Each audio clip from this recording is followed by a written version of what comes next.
Hello everyone, my self Sandeep Kumar. आज मैं आपके लिए वर्चुअल लैब का दूसरा वीडियो लेकर आया हूँ। इससे पहले मैंने वर्चुअल लैब में इलेक्ट्रॉनिक्स एंड कम्युनिकेशन के प्रैक्टिकल्स कैसे करते हैं उसके बारे में वीडियो बनाया था। उसका लिंक आप डिस्क्रिप्शन बॉक्स में देख सकते हैं। इस वीडियो में मैं आपको बताऊंगा कि कैसे हम हमारे घर पर ही फिजिक्स के प्रैक्टिकल्स वर्चुअल लैब की सहायता से कर सकते हैं। सो शुरू करते हैं। सबसे पहले आपको वर्चुअल लैब का URL ओपन करना है vlab.co.in। जैसे ही आप URL ओपन करेंगे ये होम पेज खुलेगा। इस होम पेज में आपको आपकी वर्चुअल लैब को सेलेक्ट करना है, जिस डिपार्टमेंट की आपको वर्चुअल लैब परफॉर्म करनी है। मैं यहाँ पे फिजिक्स के लिए फिजिकल साइंस को सेलेक्ट करता हूँ। ये लैब्स हैं जो रेडी फॉर यूज हैं फिजिक्स के लिए, तो इसमें मैं आपको solid state physical virtual lab को सेलेक्ट करके इसके प्रैक्टिकल्स का डेमोस्ट्रेशन बताता हूँ। तो सबसे पहले यहाँ पे शुरू करते हैं characteristics of Zener diode. Zener diode का प्रैक्टिकल कैसे परफॉर्म करते हैं उसके लिए थ्योरेटिकल टैब में आप यहाँ पे इसके एम एपरेटस इसकी थ्योरी आप यहाँ पे देख सकते हैं। देन प्रोसीजर आप फॉलो कर सकते हैं, किस प्रोसीजर से ये एक्सपेरिमेंट परफॉर्म होगा। मैं डायरेक्टली आपको सिमुलेटर के थ्रू यहाँ पे सिमुलेट करके बताता हूँ। इसके लिए आपको आपका फ्लैश जो है वो अलाउ करना पड़ेगा। जैसे आपने अलाउ किया आपका सिमुलेटर ओपन हो जाता है। देन आपको इसके जो कनेक्शंस हैं वो कनेक्ट करने हैं। तो इसके लिए आप प्रोसीजर को फॉलो कर सकते हैं। मैं प्रोसीजर के थ्रू ही इसके कनेक्शन करके आपको बताता हूँ। सबसे पहले बैटरी को स्विच से कनेक्ट करना है। देन बैटरी को रियोस्टेट से कनेक्ट करना है। Then whatever the procedure you have given you have to follow according to that.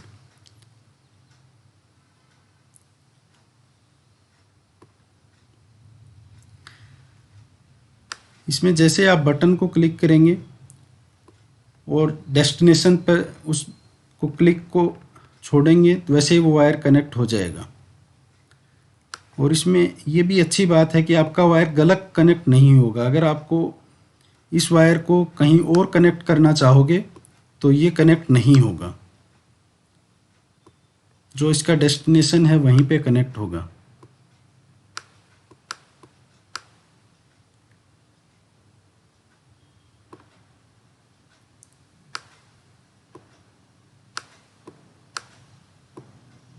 इस तरह से मैं इसके कनेक्शंस कर रहा हूँ।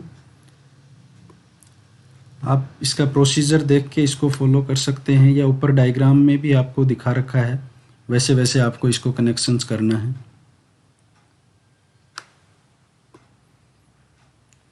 जैसे ही आपके कनेक्शन पूरे हो जाएंगे ओके, देन आपकी ये इंसर्ट की यहाँ पे ओपन हो जाएगी। सो यहाँ पे कोई कनेक्शन अपना बाकी है, चेक कर लेते हैं एक बार।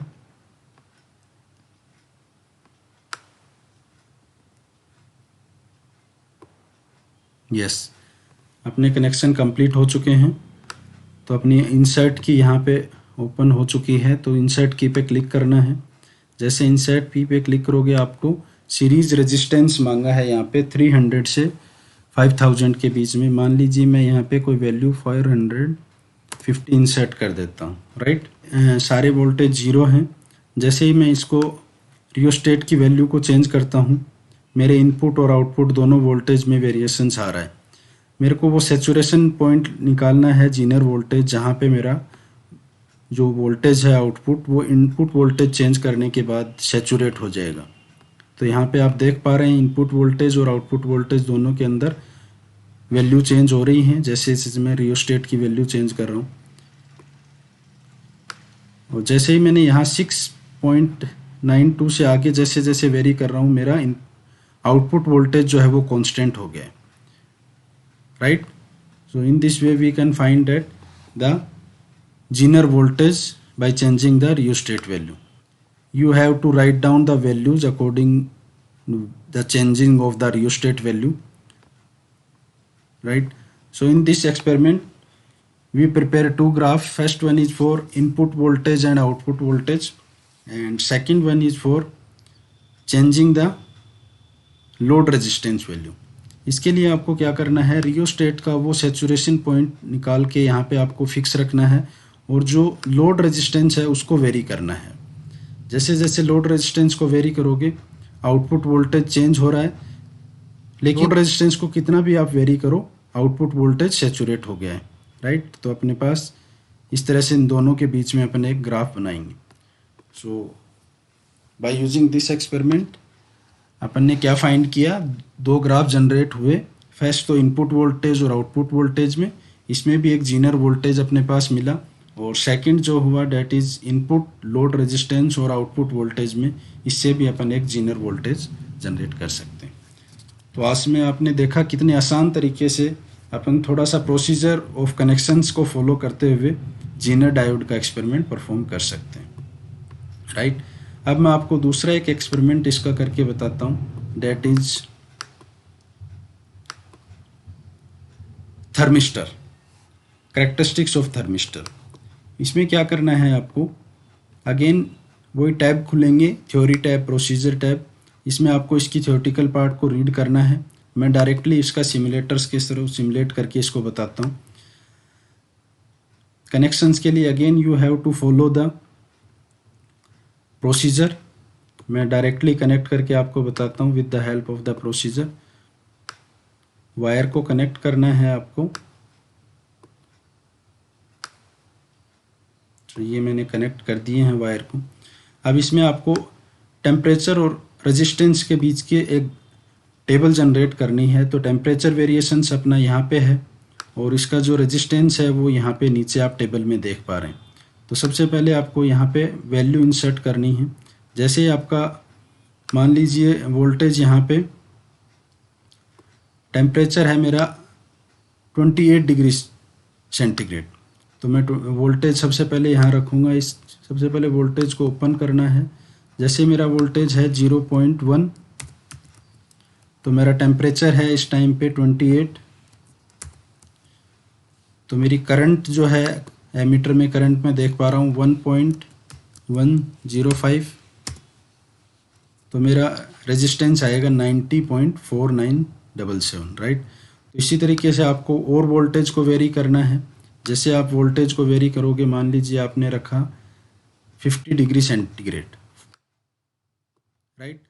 तब आपको क्या करना है, वोल्टेज भी आप फिक्स रख सकते हैं, वोल्टेज को भी वेरी कर सकते हैं।